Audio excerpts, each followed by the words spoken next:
We are literally addressing every area of systemic racism, and we're saying we will not tolerate that anymore. New at 5, a new Tennessee law now forbids an employer from discriminating against a worker based on their hairstyle. Tennessee is one of 17 states with what is known as the Crown Act, or creating a respectful and open world for natural hair. Supporters say this law goes well beyond a hairstyle, and for more on the meaning, we turn to 10 News reporter Fernando Garcia Franceschini. Well, John, this is incredibly important because people I spoke to say hair is a way for many people of color to embrace their culture and heritage. And now they won't have to be afraid of retaliation from employers while staying true to themselves. All righty, Miss Ebony. Thank you. Vivian Hartzell has been doing people's hair for a long time. I've owned my own business for like 26 years. She's done a lot of brushing, trimming, and used a ton of hairspray.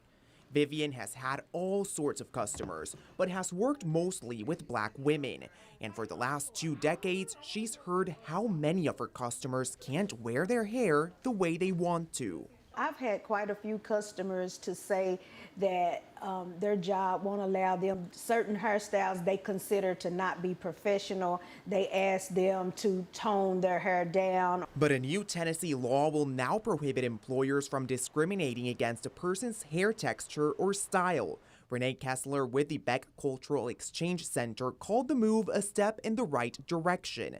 A victory she celebrated by reading to 50 Black and brown children in East Tennessee. Wearing an afro was a way for them to stand up for what they believed. And I want them to know that that hair is part of who you are. It grows out of your scalp. It is who you are. Kessler says the Crown Act is another way of addressing systemic racism.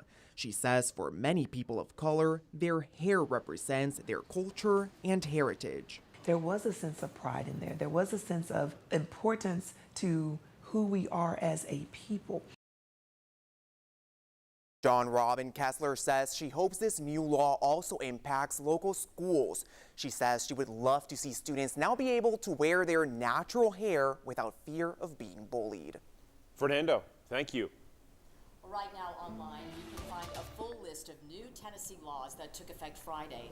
Those include anti-transgender measures, background checks for concealed carry gun permits, and a new opioid rule for healthcare prescribers.